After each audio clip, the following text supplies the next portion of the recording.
तो आज हम देखेंगे संविधान के कुछ प्रमुख स्रोत और मौलिक अधिकार और अनुसूची और कुछ इम्पोर्टेंट अनुच्छेद। चलिए दोस्तों शुरू करते हैं, जो अधिकतम एग्जाम में आते हैं। चलिए शुरू करते हैं। संविधान के विदेशी स्रोत आप देखेंगे, जो अमेरिका के संविधान से लिया गया प्रस्तावना और मौलिक अधिकार। मौलिक अधिकार सबसे ज़्यादा पूछा जाता है कि मौलिक अधिकार किस देश से लिया गया है, अमेरिका के संविधान से। और न्यायिक पुनर्विलोकन जो लिया गया है वो भी अमेरिका से। संविधान की सर्वोच्चता वो भी अमेरिका से। न्यायपालिका की स्वतंत्रता जो लिया गया है वो भी अमेरिका से। और महाभियोग की प्रक्रिया जो चलाई जाती है वो भी अमेरिका से। और वित्तीय आपात भी अमेरिका से ही लिया गया है। अगला देखिए, ब्रिटेन के संविधान से संसदात्मक शासन प्रणाली लिया गया है। एकल नागरिकता ब्रिटेन से और विधि निर्माण की प्रक्रिया ब्रिटेन से। आयरलैंड के संविधान से राज्य के नीति निदेशक तत्व। अगला देखिए, लिया गया है कि राष्ट्रपति की निर्वाचक मंडल की जो व्यवस्था की जाती है वह किस देश से लिया गया है, आयरलैंड के संविधान से। और राज्यसभा में जो मनोनयन किया जाता है 12 सदस्यों का राष्ट्रपति द्वारा, वह कहाँ से लिया गया है, आयरलैंड के संविधान से। ऑस्ट्रेलिया के संविधान से क्या लिया गया है, प्रस्तावना की भाषा लिया गया है, समवर्ती सूची लिया गया है। और क्या लिया गया है, केंद्र व राज्य के बीच जो संबंध होता है वह ऑस्ट्रेलिया के संविधान से लिया गया है। और शक्तियों का जो विभाजन होता है वह ऑस्ट्रेलिया के संविधान से। और दोनों सदनों की जो संयुक्त बैठक होती है वह भी ऑस्ट्रेलिया के संविधान से लिया गया है। अगला देखिए, और जो जर्मनी के संविधान से क्या लिया गया है, आपातकाल।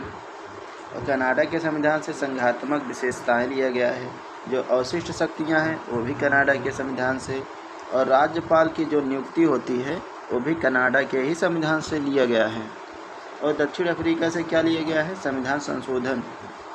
और रूस के संविधान से मौलिक कर्तव्य लिया गया है दोस्तों। अगला देखिए, जापान के संविधान से क्या लिया गया है, विधि द्वारा स्थापित प्रक्रिया एक होती है विधि निर्माण प्रक्रिया, जो ब्रिटेन से लिया गया है। विधि द्वारा स्थापित प्रक्रिया जापान से लिया गया है। फ्रांस से क्या लिया गया है, समता और बंधुता, गणतंत्रात्मक और प्रस्तावना में स्वतंत्रता, यह फ्रांस से लिया गया है। अगला देखिए, अब भारतीय संविधान की जो 12 अनुसूची हैं, 12 अनुसूची में किसका किसका उल्लेख है, यही शॉर्टकट में हम आपको बताएंगे, जिससे कि याद करने में आसानी हो। पहली अनुसूची में संघ एवं राज्य क्षेत्र दिया गया है। दूसरी अनुसूची में वेतन, भत्ते एवं पेंशन के बारे में उल्लेख मिलता है। तीसरी अनुसूची में शपथ ग्रहण का उल्लेख मिलता है। चौथी में राज्यसभा में सीटों का आवंटन चौथी अनुसूची में।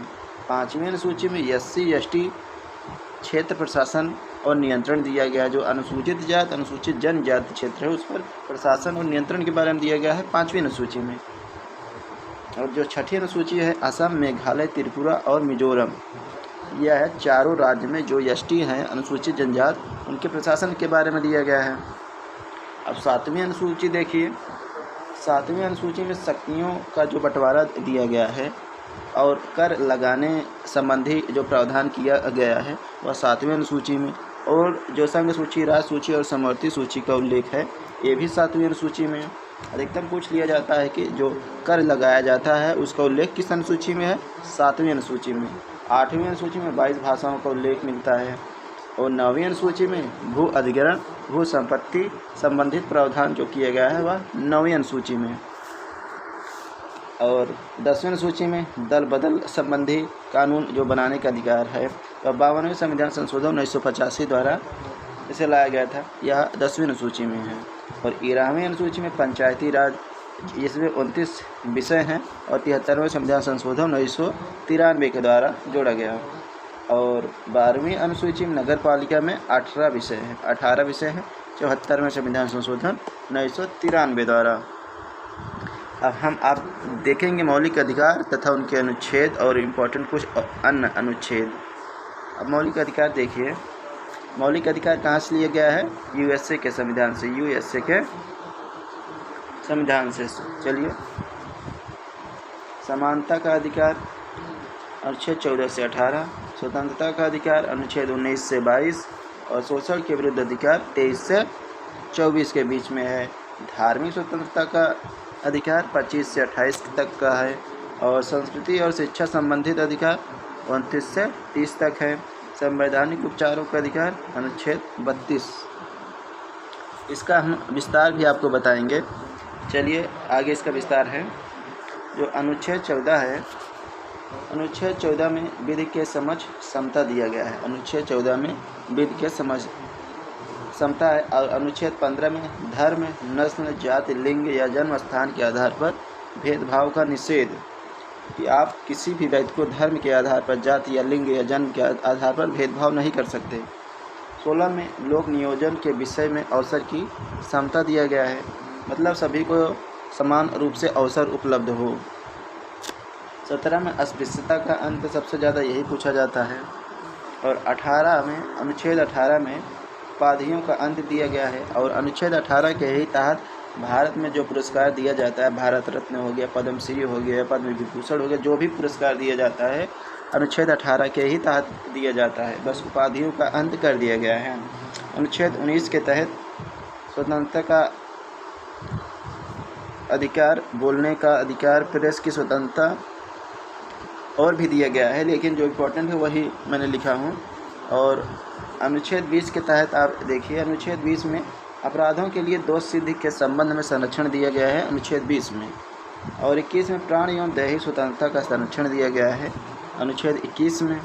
और 21 के काम में निःशुल्क शिक्षा की व्यवस्था की गई, जो 6 से 14 साल तक बच्चों को निःशुल्क शिक्षा दी जाएगी, वह भी 86वें संविधान संशोधन 2002 के द्वारा। और अनुच्छेद 22 में कुछ दशाओं में गिरफ्तारी और निरोध के संरक्षण का उल्लेख किया गया है अनुच्छेद 22 में। और 23 में मानव तस्करी, बलात्कार, शर्म के प्रति रोक लगाया गया है। और 24 में 14 वर्ष के बच्चों को जोखिम भरे कारखानों में रोक लगाना है, कि उससे 14 वर्ष से अगर नीचे हैं बच्चों, उनको कारखाने में काम नहीं किया जाना चाहिए। और जो 25 है, धर्म का प्रचार आप कर सकते हैं, उसे अपना सकते हैं, इसकी स्वतंत्रता है। 26 में धर्म संस्थान की आप स्थापना कर सकते हैं। और 27 में कर देने के लिए बाध्य नहीं कर सकते हैं कि वह कोई विशेष धर्म का है, उसे कर देना ही पड़ेगा। यह अनुच्छेद 27 में इसको उल्लेख है। अनुच्छेद 28 देखिए, अनुच्छेद 28 में धार्मिक शिक्षा लेने के लिए बाध्य भी नहीं किया जा सकता कि नहीं आप धर्म की शिक्षा ले ही लीजिए, वो भी स्वतंत्र हैं, यह अनुच्छेद 28 में उल्लेख है।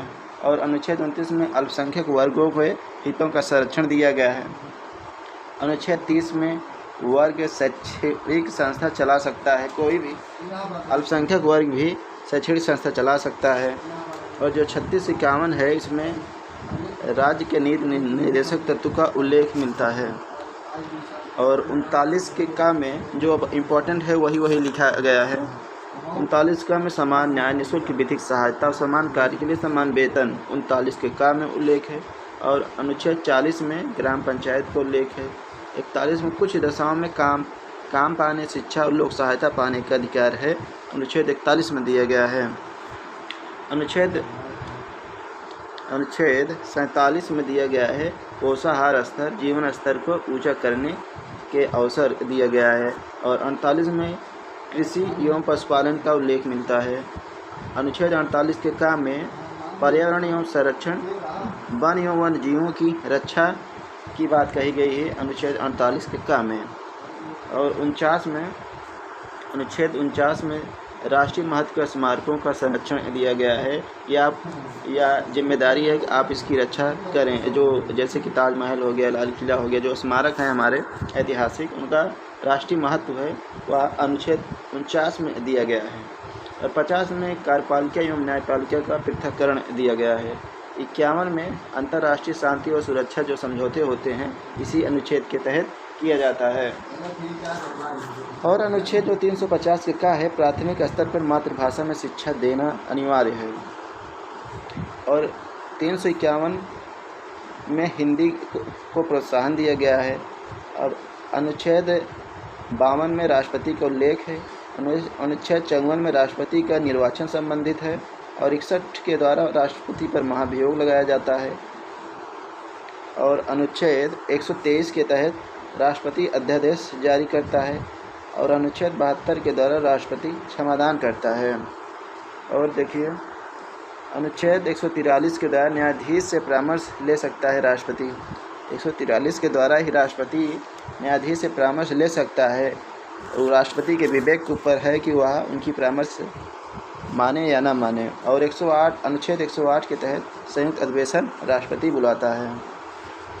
अनुच्छेद 63 देखिए उसमें उपराष्ट्रपति का उल्लेख मिलता है। अनुच्छेद 63 में उपराष्ट्रपति का उल्लेख मिलता है। अनुच्छेद 66 के अनुसार उपराष्ट्रपति के निर्वाचन से संबंधित है। अनुच्छेद 74 में प्रधानमंत्री एवं मंत्रिपरिषद का उल्लेख मिलता है। 79 में संसद अनुच्छेद 79 में संसद का उल्लेख है और 80 में राज्यसभा का उल्लेख है, जिसमें कहा गया कि 250 सदस्य होंगे 250 और 81 में लोकसभा में 550 सदस्य होंगे अधिकतम। 76 अनुच्छेद 76 में महान्यायवादी का उल्लेख मिलता है। 165 में जैसे केंद्र में महान्यायवादी होते हैं, राज्य में महाधिवक्ता होते हैं, उनका उल्लेख 165 के तहत किया गया है। और अनुच्छेद 148 के तहत भारत का नियंत्रक महालेखा परीक्षक होंगे। और अनुच्छेद 266 के अनुसार भारत की संचित निधि का उल्लेख है और 267 के अनुसार आकस्मिक निधि का उल्लेख है और अनुच्छेद 124 के अनुसार सर्वोच्च न्यायालय का उल्लेख है और 214 के अनुसार उच्च न्यायालय का उल्लेख मिलता है। जो 153 है अनुच्छेद, इसमें राज्यपाल को उल्लेख मिलता है। संविधान के भाग 6 में भी उनका उल्लेख मिलता है। और अनुच्छेद 280 का में वित्त आयोग के गठन के बारे में कहा गया है और 324 से 329 तक निर्वाचन आयोग का उल्लेख मिलता है।